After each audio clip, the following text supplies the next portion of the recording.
Okay, this next thing coming up is a episode of The Island of the Lotus Eaters, which is the new Sargon of Akkad project. But he's not the only one, and he's not in this video.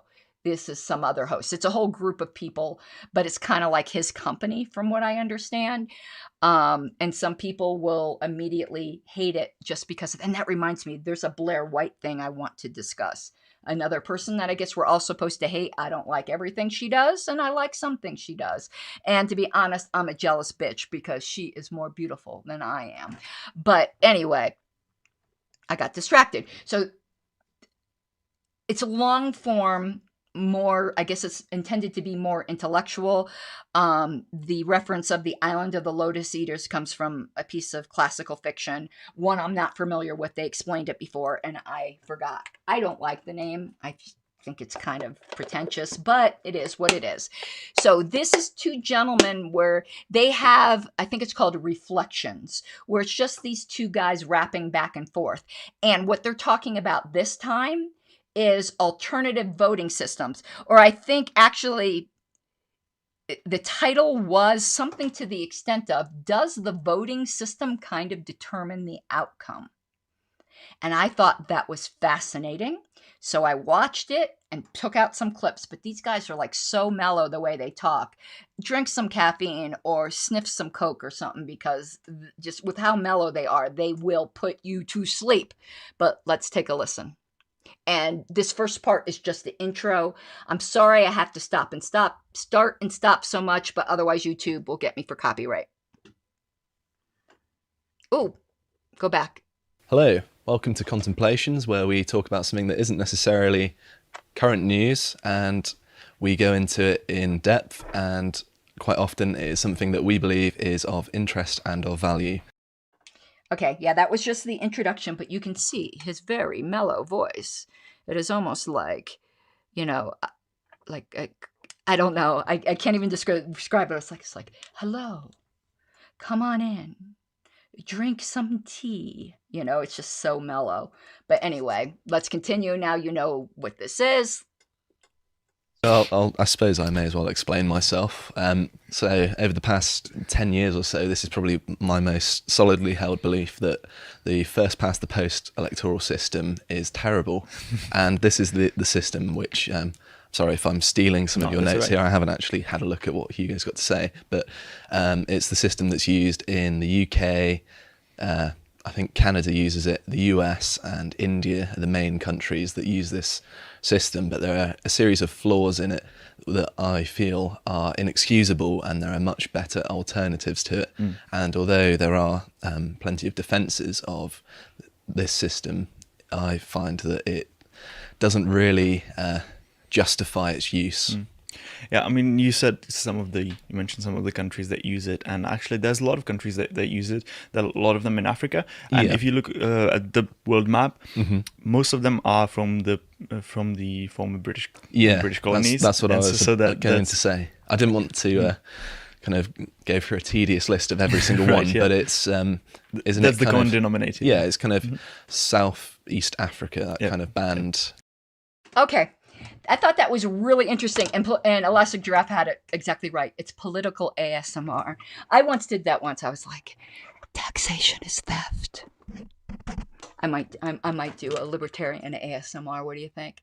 So, got the eyelashes on, I think. I'm just pressing them down. What we go through for beauty, right? Okay. So we got the setup here where that one guy thinks first past the post is like absolutely horrible, and I absolutely agree with him. The other guy is going to be defending badly. This one is a little too long. I think it's bothering me, but I'm just going to live with it. Or did I not get it all the way to the end?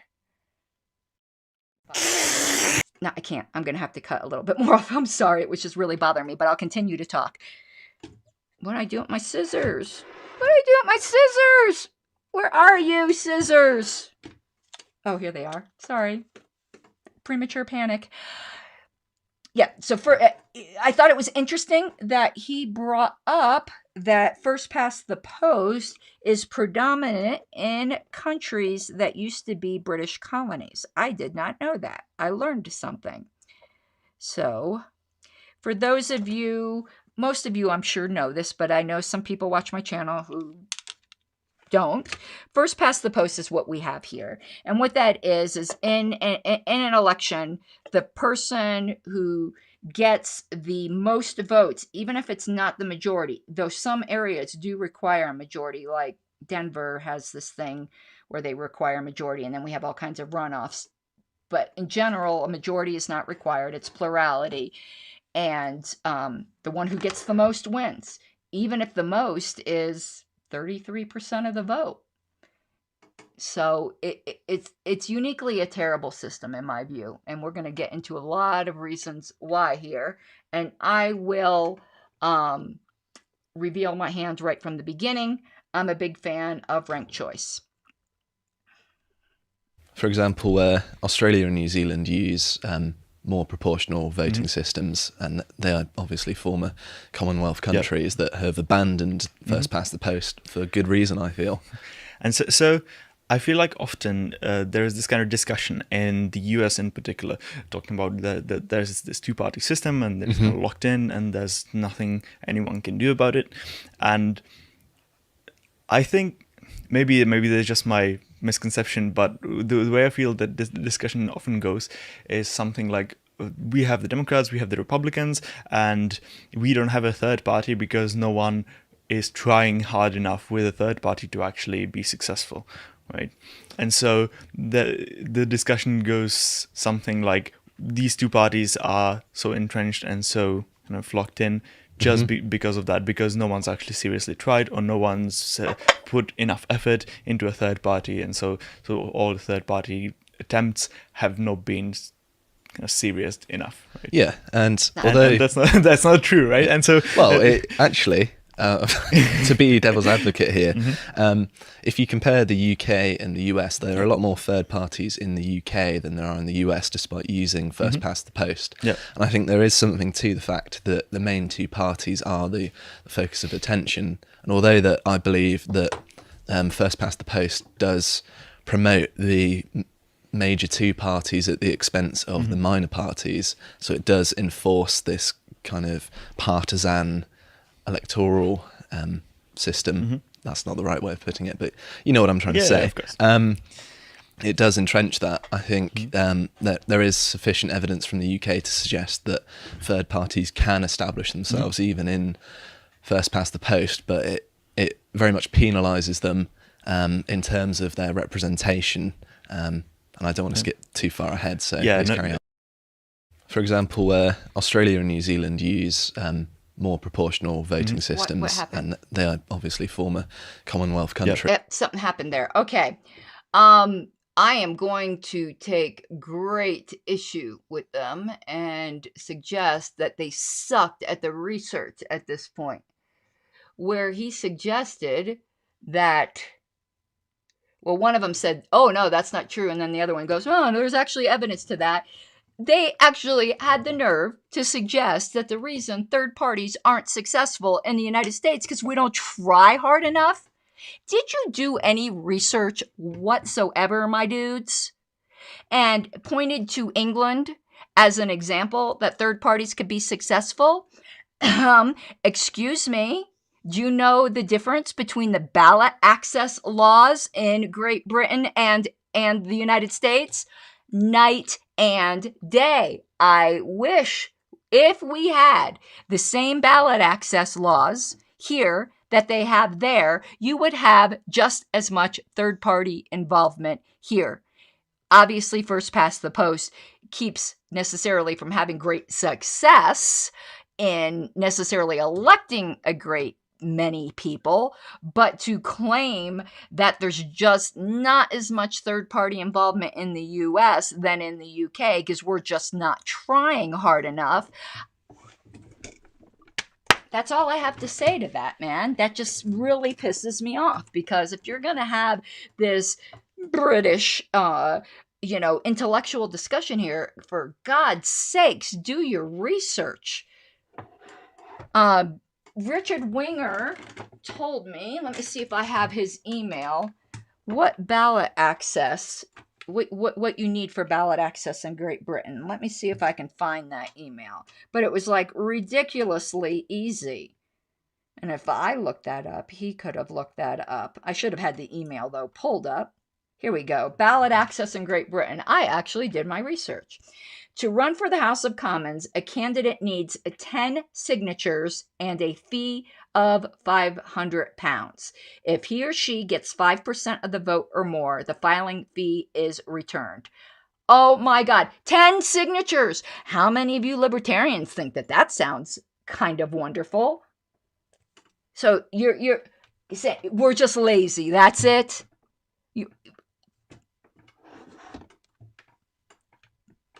Okay, whatever.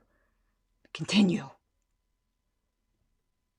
There are systems in existence that don't really place any limitation on the number of parties you can have, and also there are electoral systems that promote independent candidates, which I'm even more of a fan of, because I don't necessarily like the notion of political parties as a whole either. Although I find them pretty useful, I think people voting for the candidate that represents them makes far more sense, and I feel like people rely on political parties as a crutch to presume things about the candidates that stand for them that they may not otherwise have thought if they actually looked into what the candidate they're voting for believes. Yeah, it can be a useful shortcut for people who don't want to get involved in it, right? I can understand. Yeah, sure. No, again, I think that's really shallow reasoning. I agree up to a point. I do agree that sometimes you might assume a candidate believes a certain something or other because they're a member of a certain party, which supposedly stands for something. But if you look into that individual candidate, that is not necessarily what they believe. However, up to a point that really doesn't matter, because there is the reality of the party machine and the party coalition, which does in fact have a certain trajectory. So I do think it serves a certain purpose, which the other guy had said. I know it's pretty fashionable to say I'm not a fan of political parties.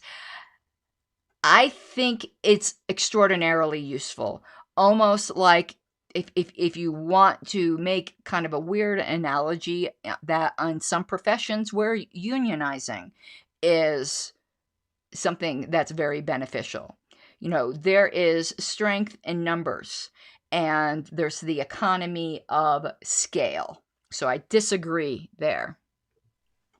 And so that first example, the two-party system that is produced by the first past the post electoral system, and how is that actually produced, right? Because some people might not know how that process actually goes. Sure. So in the first round or in the first elections, you might have a lot of parties that are trying to win power, and let's say that we're looking for one winner of that party. So it might be a presidential election, might be an election for an MP that is, or a congressman that is in one constituency. So we have one constituency, and that elects one person to the parliament, right? Mm-hmm. And so in that kind of environment, where you can have the first past the post system, and that what it does is it's either it can say either it can say whenever someone has more than 50%, then they get elected. But what it usually is that when whoever gets the most votes gets elected, right? Yeah. So it's just one person, one vote, and you can just like check the box with the candidate that you prefer, and then whoever gets the most, then that wins. Like that's simple, right? Okay, yeah, that was a good explanation of first past the post. I'd like to address some comments by Daniel here. So, because there's some things I need to clarify. Daniel says, I only had to get 30 signatures to run for city council, and there was no fee. Ballot access laws differ greatly, and in Britain, it's uniform. There are some areas where ballot access is very easy. particularly for local races like city council. But you notice the example I gave for Britain was the House of Commons.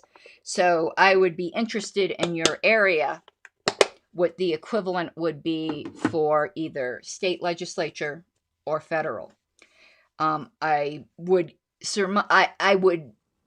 be pretty safe in betting that it's significantly more difficult than that, though that's not true everywhere. For instance, in Colorado, we have automatic ballot access here. We have one of the easiest ballot access in the country. We don't have to pay anything, and we don't have to get any signatures. That's unusual. You want to see some really screwed up ballot access, talk to people from Ohio, talk to people from Oklahoma, talk to people from Texas. Oklahoma, we had to spend, I believe the number was around $300,000 to get ballot access for the Gary Johnson campaign, and it was promptly lost because their retention criteria is so frickin' ridiculous. Now, someone from Oklahoma can correct me. I might have some of the facts a little fuzzy because I'm not the ballot access expert, though I did start a new show where we're going to be going over ballot access laws so we can learn together, because I would like to be more knowledgeable on it. But just suffice it to say, particularly at the federal level, it isn't that third parties aren't trying. It's that third parties are systematically kept from the ballot. Ballot censorship in this country is criminal. And Daniel also noted, and I thought this was really interesting. Let me put this up here.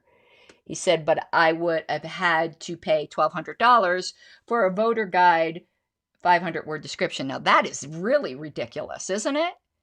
Absolutely ridiculous. I've heard of that before. I don't think we have that in Colorado, but I don't know for sure.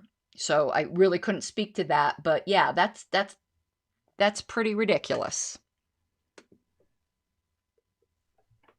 And so in that first round, in those first elections, you might have like 10 candidates or something, 10 from 10 political parties, and then you will have one candidate that's going to win that has like 20% of the vote or something. Mm-hmm. And so that will represent 20% of the voters, who actually voted for that person. Yeah, and I do have a good example of that. So in 2015 in Northern Ireland, in the constituency of Belfast South, the winning candidate only won 24.5% of the vote, which raises some important questions about whether that person is really a legitimate representative of the people in that constituency. Because if you're operating under a representative democratic system, why would you want someone representing you that hasn't even got a quarter of the votes? It seems to me absurd that the entire system is predicated on representation, yet the electoral system promotes people who, more often than not, don't have any degree of majority support. Yeah. Ugh, this is kind of nasty tasting. I didn't expect this to end. So, if Val is still here, this is a lipstick sealer to try to keep it on. And this is B-Same Cosmetics, which is awesome. It's those retro colors. Everyone always asks me about this. This is Victory Red. Okay. Now I kind of got distracted. Yeah. So, did I get lipstick on my teeth? No. I hope you guys would tell me, wouldn't you? You're my friends. Just want to make sure. So that often happens with first past the post, particularly if you have more than 2 candidates running, which of course some people are trying to say the cure is top 2. I'm going to have someone as a guest on my podcast who's going to try to convince me that top 2 is a good thing. I wish him luck, though I am always open to hear, and maybe I will change my mind. I used to be a fan of approval voting and not ranked choice, and now I'm like completely sold out for ranked choice, so my mind can be changed. I used to be a statist, so there you go. That's the biggest change possible. But yeah, it can often happen that someone will win that only 25% of the people voted for, where other voting systems do alleviate that. And so if you have if that's what happens in the first elections, then some of the smaller candidates are gonna say, just screw it, I'm not gonna get involved in the next election, I'm not gonna run, and the smaller parties are not gonna get involved because they know they can't win, and so they're gonna more likely to form an alliance of some sort, or join some of the larger parties, some of the ones that received a lot more votes in the first election, and so that they'll kind of fall off. And then in the second election, that process kind of repeats, and all the smaller parties that know that they can't really win because there's a couple more who are way more popular, then those get eliminated. Those just like fall by the side, because why would they get involved, right? And so it's better to have at least some chance of influencing something by aligning yourself or with someone who might be more successful. Okay, I mean, that was, I think, pretty logical, though I think the Libertarians have proved we can be stubborn. You know, we are still at it 50 years later, so... But it certainly is discouraging. It's discouraging to donors. Nobody likes to throw good money after what they perceive to be bad. So, yeah, it does tend to entrench two parties. The first past the post system in combination with non-proportional representation, which is a whole other issue, and I am very much in favor of proportional representation. And there are two things that I think are necessary for widespread libertarian success. The end to ballot censorship. Actually, three things. The end to ballot censorship, voting method reform, such as RCV, and institution of proportional representation. That last one is the most difficult, and I'm not so sure that could ever be instituted in this country. But it's more common in the world than not having it, if I understand correctly. Please correct me if anyone knows that and I'm wrong, because I don't think I'm wrong on that, though. All right. And so as you said, there's no usually there's no limitations on the number of parties. So if some countries are suppressed or forbidden, then that's targeted, right? That's not okay. There can only be 5 parties. Like that's not a thing. It's like you have like in Germany, for example, you can't have the Nazi party, right? Fine. Like that's not the same as saying there can be only 5 political parties. Like that's not a policy that would be in place anywhere, right? That's not how it goes. But when we're saying 2 or 3 or more party system, like what we're talking about is the result of an electoral system, and that's the interesting part, right? Yeah. That if you have an electoral system that works in some way, over time it's going to tend to produce some results, and those results will one of the manifestations of them will be how many parties you have and how powerful they have in comparison to the other party. And that's where the discussion about first past the post comes in, because that is this is the strongest example of this process and what the result can be. Excuse me. Okay, yep, absolutely. And it was predicted a while ago. I think it was even by a lot of the founders weren't fans of political parties to begin with, but that it would result in 2 dominant parties. And I do think that is fairly inevitable. And I think libertarians who then argue, well, we want a 3-party system, are completely missing the point.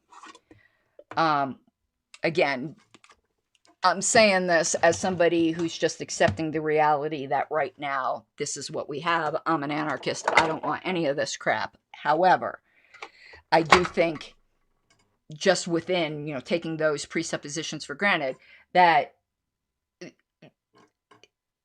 3-party system doesn't solve the problem. Proportional representation would, nor would us just replacing one of those, which right now, that's what success for the Libertarian Party would mean. We would just replace one of those, because the type of system we have leads inevitably to 2 major parties. And that is how the Republican Party, which was previously a minor party, pretty much destroyed the Whigs and took their place. And I really, I mean, obviously, I prefer us to either of those two, but I don't think that is. I'm cleaning up because I'm like OCD too, and I'm waiting for my curling iron to heat up. But I don't think that's necessarily the solution either. And splitting the vote is something that is very kind of key to first past the post, right? Yeah, it's an inherent aspect of it, and something that I feel is very bad, because you kind of want a wide spectrum of parties, and this allows you to be able to pressure parties that might be in perhaps a safe seat into representing you better. For example, you could live in a safe constituency like I did, where you have a Conservative representative who has never been deposed in my entire life, and it's been the same person who's been there for I don't live there anymore, obviously, but he was there for about, I don't know, 25 years. And if people had a different strand of conservatism, well, they're not going to be able to promote it through that representative, because it's been the same person for such a long time, and there's no pressure for him to change his views because he's in such a safe position. Well, there is that, I think, raises an entirely different issue, though. I think they missed the point on that. That raises the issue of the exponential power of being the incumbent, which is why I'm in favor of term limits. I think term limits would kind of fix that problem that they are talking about.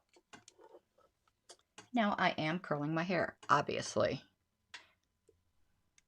And what that means is that either, well, it usually means that you have people who have certain preferences, or they have a list in their mind of like ranked preferences of candidates that are available, and then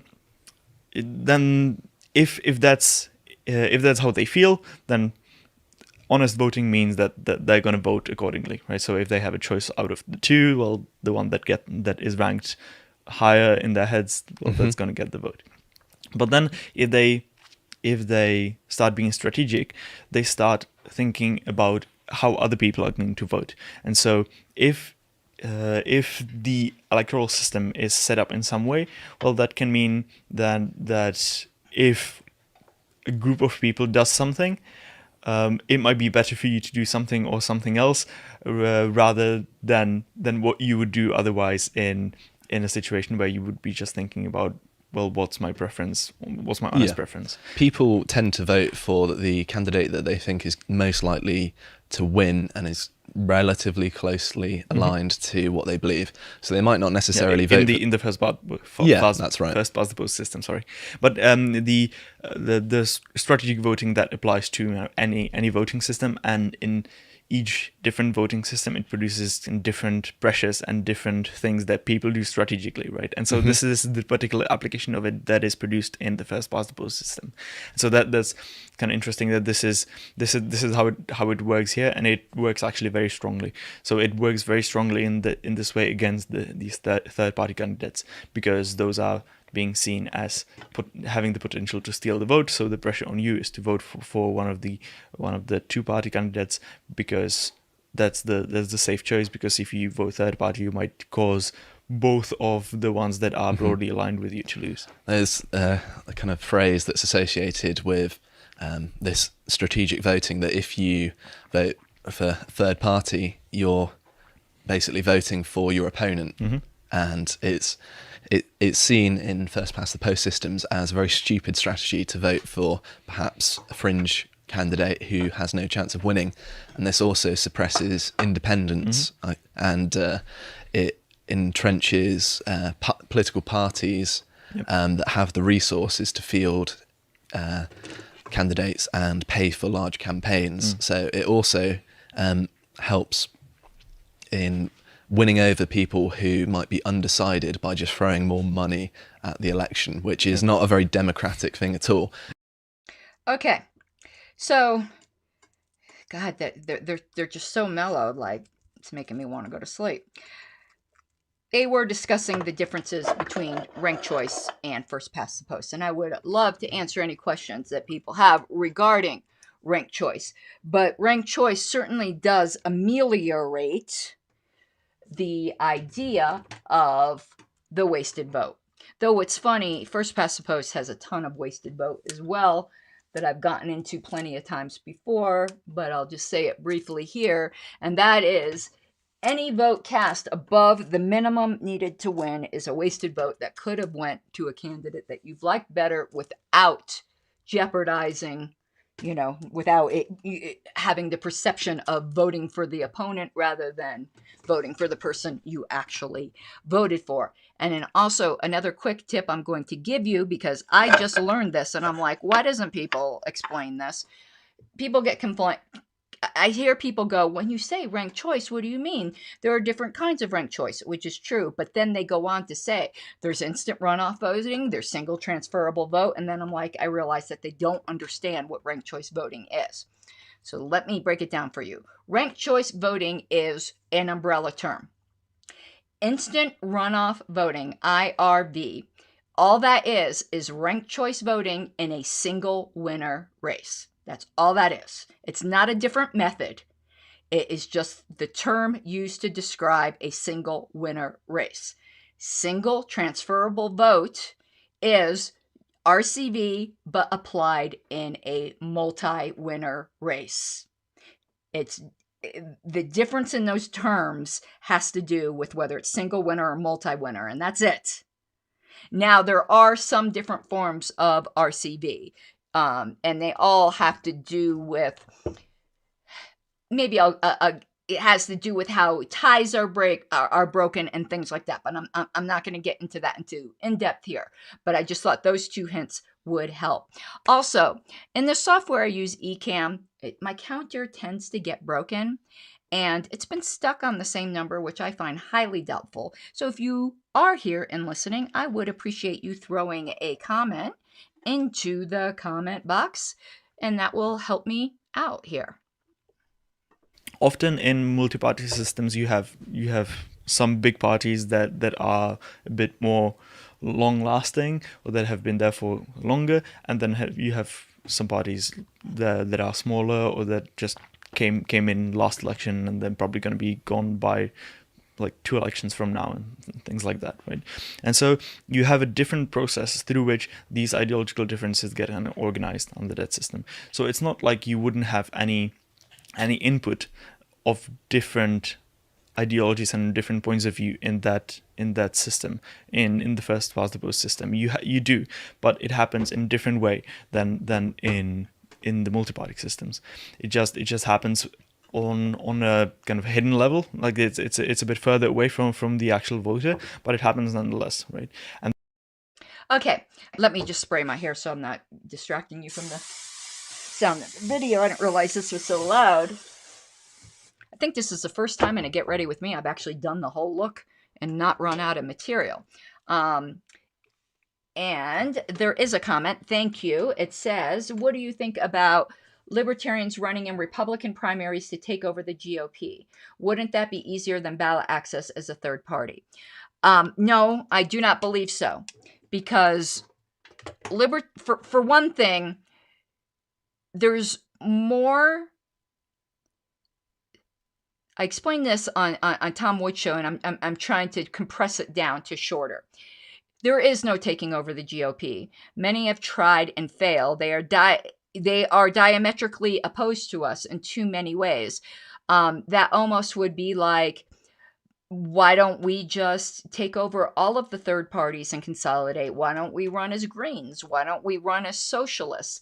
That is because we're not Republicans. And running in a GOP primary, you have to get the support of the party machinery, and they're not going to give an actual libertarian, a hardcore libertarian, that support. And B, the whole party structure is against you.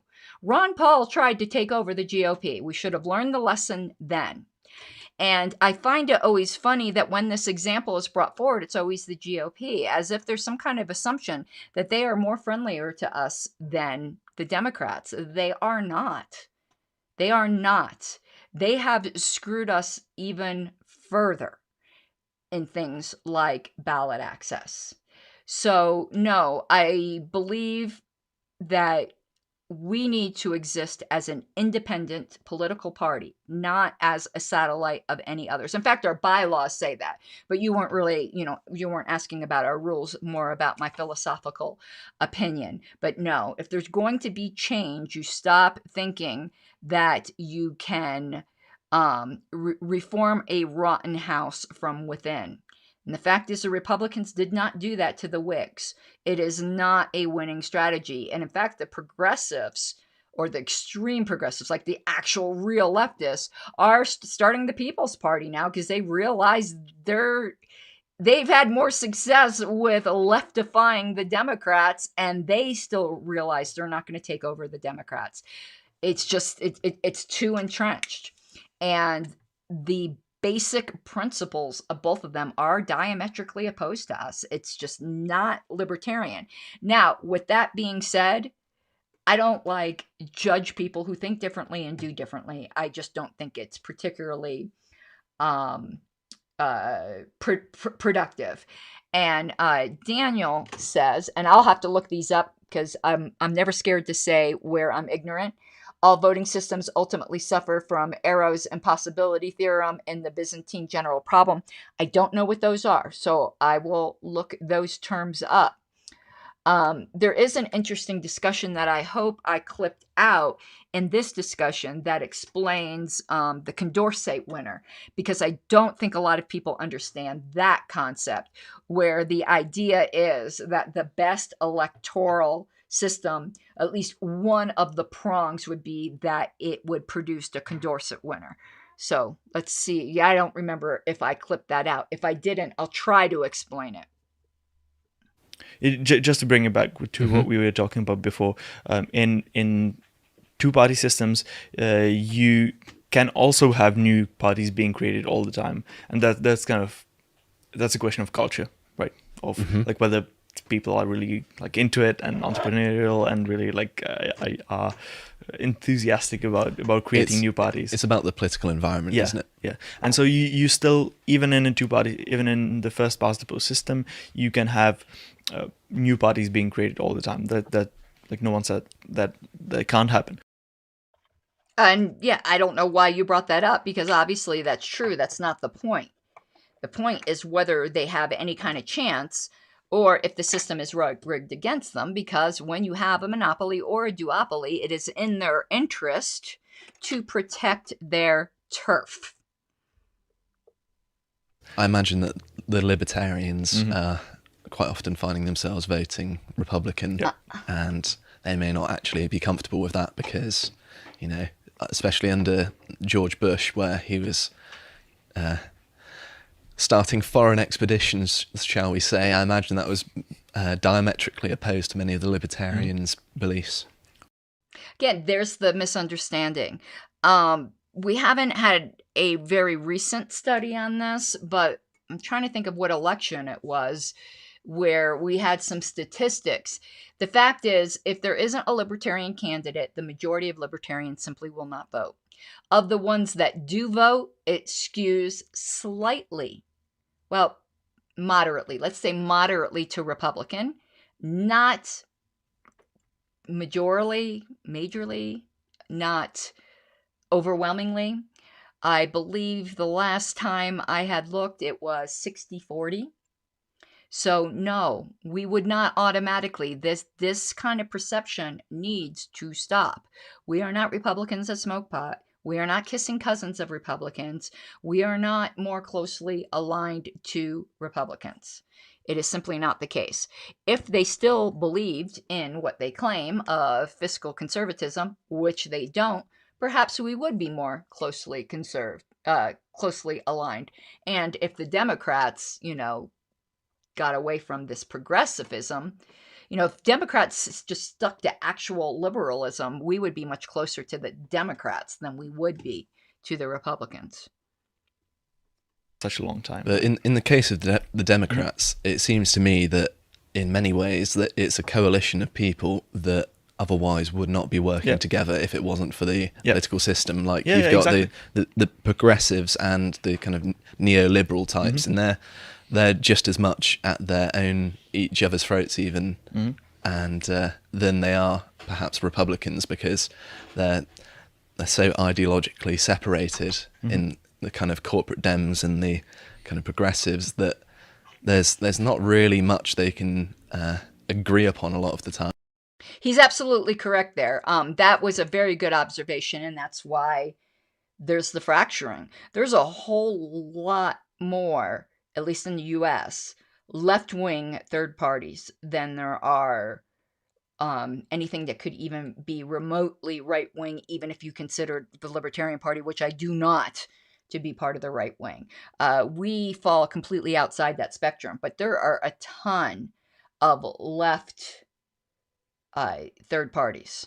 There are some ultra right wings, but nowhere near as many as there are left wing ones. And so this is exactly my point, though. So you have this kind of Big Tent party that there's a lot of influences, there's a lot of discussion or fights or whatever going on inside the party, and that's not how political parties usually operate in multi-party systems, in representative systems. So where you have a lot of smaller parties, what they do is usually they have a party that is kind of very closely tied together. I mean, I'm generalizing, so there's going to be exceptions, and two, it's not going to be completely true everywhere. So just take that with a grain of salt. Like, it does make intuitive sense, though, that if there are smaller... I'm just talking to the audience, like not take me too closely at my word, because like what I'm saying is a trend, is a tendency. It's not what applies 100% in every case. And so you will tend to have smaller parties that are maybe a single issue party, or that are very closely ideologically aligned, and multiple parties like that will then form larger coalitions to form the government or form the opposition, and that's an important thing. An important feature of that is that those parties rarely change. That you have. What happens much often is that parties are created, and parties kind of are not destroyed, but kind of disbanded, and they cycle through the parliament much faster. He's talking very specifically with the British system, but he was almost speaking in context, because I know these are just clips, that the fact of single issue parties is a bad thing. I do not agree. I have absolutely no issue with single issue parties. And the whole point of single issue parties is to form, win your issue, and disband. I wish social movements would do that, but they just seem to find more things to get offended about, like the modern feminist movement. And so you can't really say that for one side of the political debate or another, one system is better or worse, right? You can't say that first past the post is better for the progressives and proportional representation is better for conservatives, something like that. Like it's not like that, because it produces many different effects that can go against each other, and it depends on how strong they are and the other circumstances that you have in your country.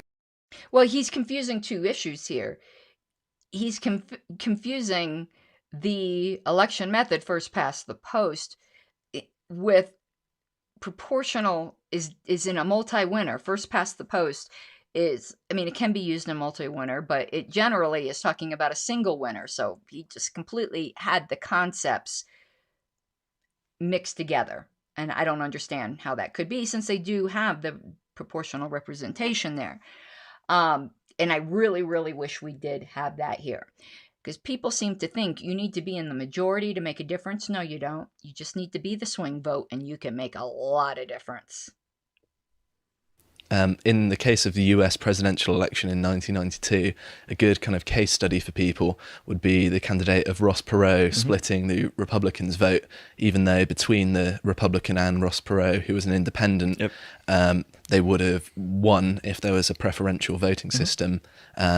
the Democratic candidate ended up winning because of the split in the vote. Yep. And this is a case where the person who was elected was less representative of the people they're meant to be representing, and it seemed very counterintuitive. Yeah. And that's something I would suggest people to actually go away and look at if they want to see perhaps a more egregious example of first past the post creating a poor outcome for people. Absolutely agree. Absolutely agree. That is an example of it not creating a consensus candidate. The point of RCV is to create a consensus candidate, and not everyone's going to get their first choice, but they get a choice they can live with. In the case of the US presidential election in 1992, a good kind of case study for people. That went twice. Okay, we're at the end. Oh my goodness.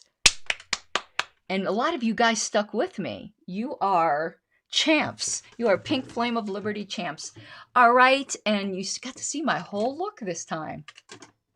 Hopefully it doesn't disappoint. And yeah, I was planning on recording something else tonight, but considering I did a 3-hour live stream, I might not. So I might have put on all this makeup for nothing, but we shall see, because I've got a lot of work to do. And crap, I promised Ned Kelly some answers tonight, so I do have to do that as well. I hope you all have an awesome night. I put up at the top here again my Patreon. If you do find the content I produce valuable, please consider becoming a patron. It does really, really help, and it maybe one day will allow me to do more work like this. And as we go, I would like to thank my current patrons, which are up on the screen. If your name is there, thank you from the bottom of my heart.